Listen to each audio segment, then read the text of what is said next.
আমি রয়েছি কৈখালি মাতলা বাঁধের পাড়ে, আর সকালটা আমরা দুজন হাঁটছি, আমি আর Sushanta. Sushanta, good morning. Morning, good morning. তো দারুণ পরিবেশ, নির্মল পরিবেশ। আজকে সানরাইজ সেইভাবে দেখা যায়নি, কুয়াশা ছিল, মেঘলা ছিল, তবে প্রকৃতিটা এখানে নির্মল।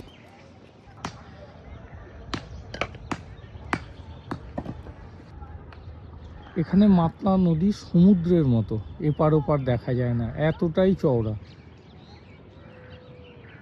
সন্ধ্যাবেলা এখানে কিন্তু প্রচুর ভিড় হয় স্থানীয় মানুষ এবং পর্যটকদের। আমরা রয়েছি কৈখালি পর্যটক আবাসে, যেটা একদম মাতলা নদীর পাড়ে। ডান দিকে ম্যানগ্রোভের অরণ্য, বাঁধ, আর বাঁধের পাড়েই রয়েছে কৈখালি পর্যটক আবাস, যেটা নিমকিট রামকৃষ্ণ আশ্রম দ্বারা পরিচালিত। এখন সকালে চায়ের টাইম।